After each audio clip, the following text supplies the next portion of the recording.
Hello, class. This is your week 12 recap and your week 13 briefing for the upcoming week 13. We're heading into Thanksgiving weekend and a shorter week. So we'll be having class online on Tuesday with one-on-one meetings and a work day for everyone. But in the meantime, there's lots to do, and I want to make sure that everyone's clear about what you're doing and what's due and how you should be developing your brand, as we're kind of in this sort of transition period between getting a logo designed and moving on to beginning to develop your brand further. But first, I want to be sure everyone's clear that what you need to do is have a solid presentation of logo options that go through the normal course of elements that I've always required. This idea of a concept statement, inspiration research that you present, and then logo options, and then touch points. So I know we've all kind of been working in different ways, and now it's time to bring all that work together in a way that's put together in a solid presentation for your final, so that when we move on to developing one logo, one direction, and building the brand further, we have first presented the idea of what this could have been through 2 or 3 options of logos that are shown in touch points, so that there's this vision of possibility before we dive into getting what specifically the brand will look like. So I'm going to go through that with you today here with this, and make sure you're clear about that by showing you some examples.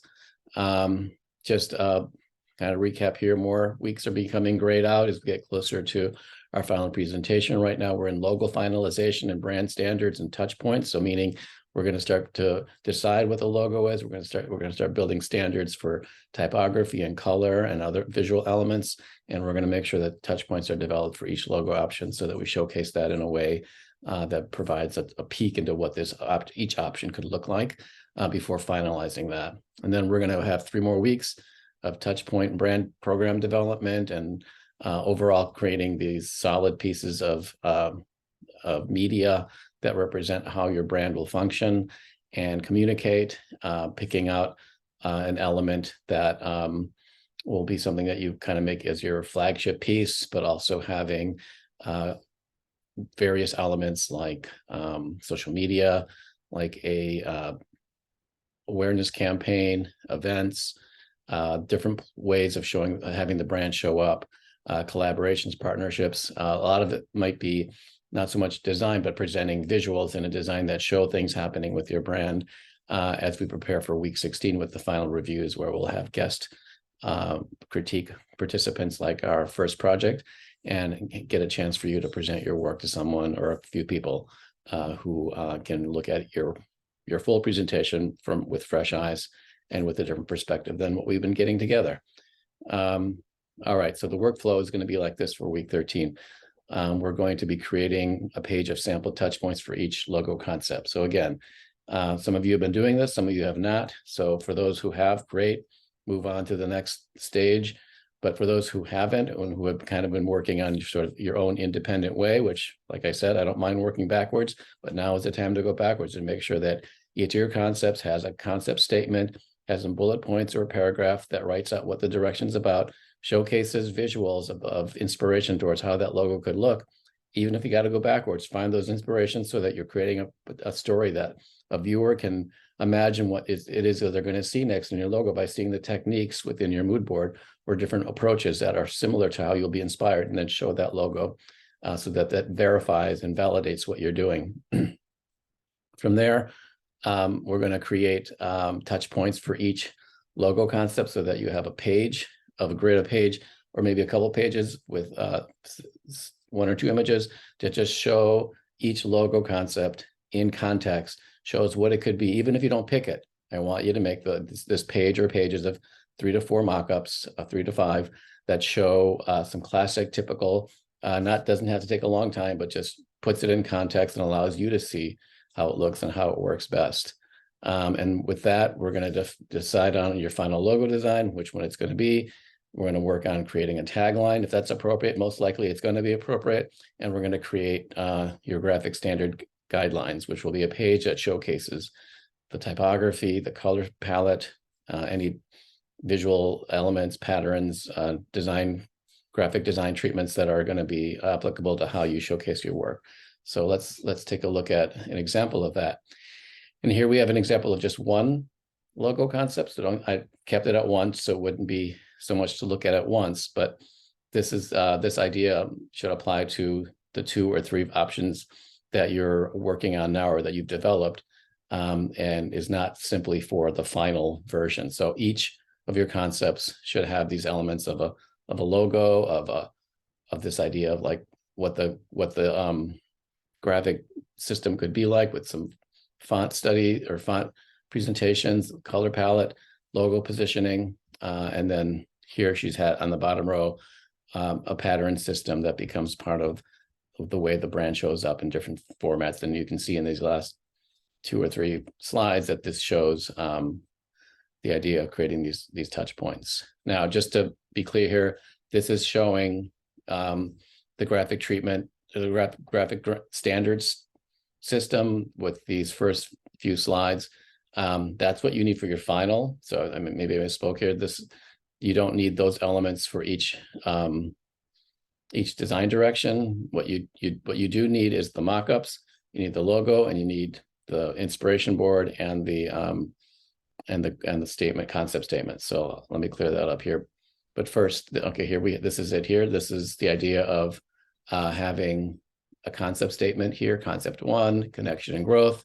You've got text to support it. You've got visual inspiration in this collage of visuals. And then you have the logo treatment, and you have the mockups here right by my picture that showcases the idea of what this logo can look like. Within the same concept, there's a second version. So each concept doesn't have to be just one. So here's a secondary version of the words stacked up a little bit differently, and the mockup examples here on this page.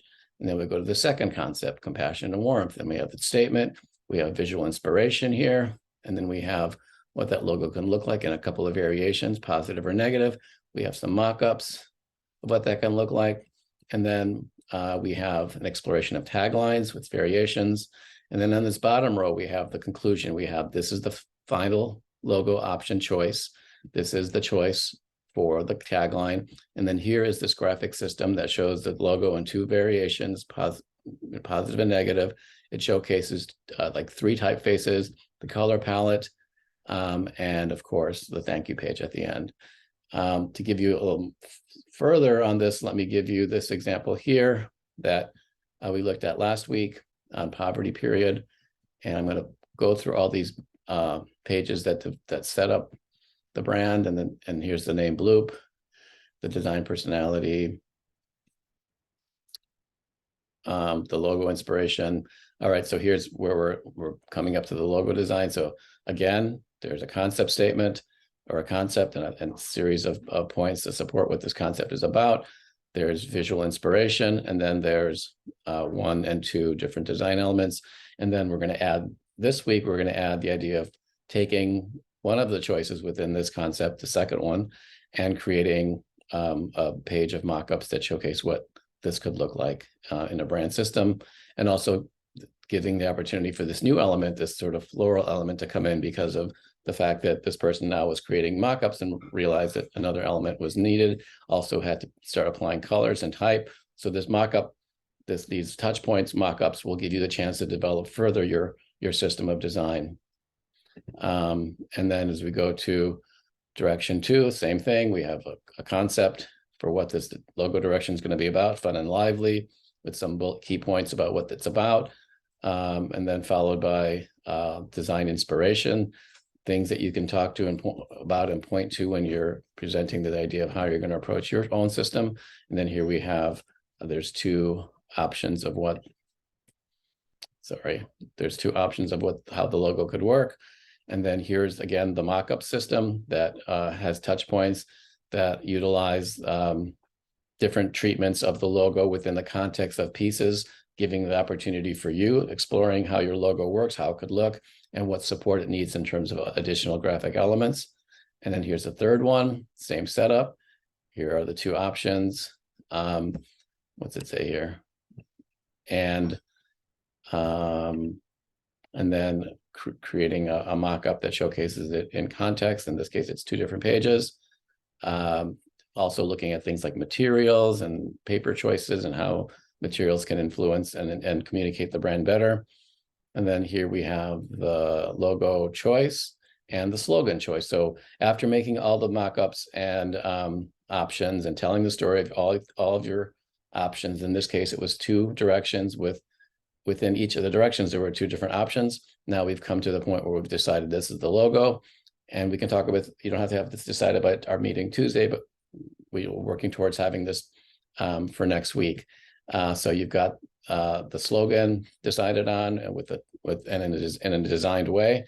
And then this is an example of the graphic standards guideline that gives you showcases the logo within the typography system, and making sure you have like the kinds of typefaces you need in order to communicate text in different formats within how your brand will work, and then the color palette here on the right. So, and then of course the thank you page. So that's that specific example, along with this example here, which is similar, but gives you one view. I have this image on the canvas, and which is here, which outlines what we're doing for next week. So on Tuesday, we're meeting.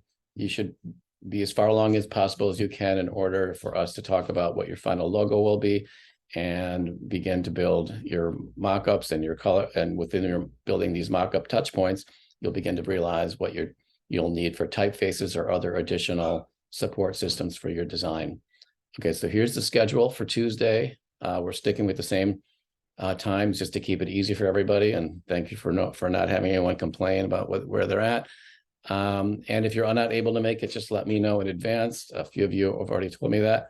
And beyond this time here, you should be working on during class time, working on using every minute you can within the class in order to get your work done, because this holiday weekend is a danger point where you could find yourself falling behind. If you're already behind, falling further behind.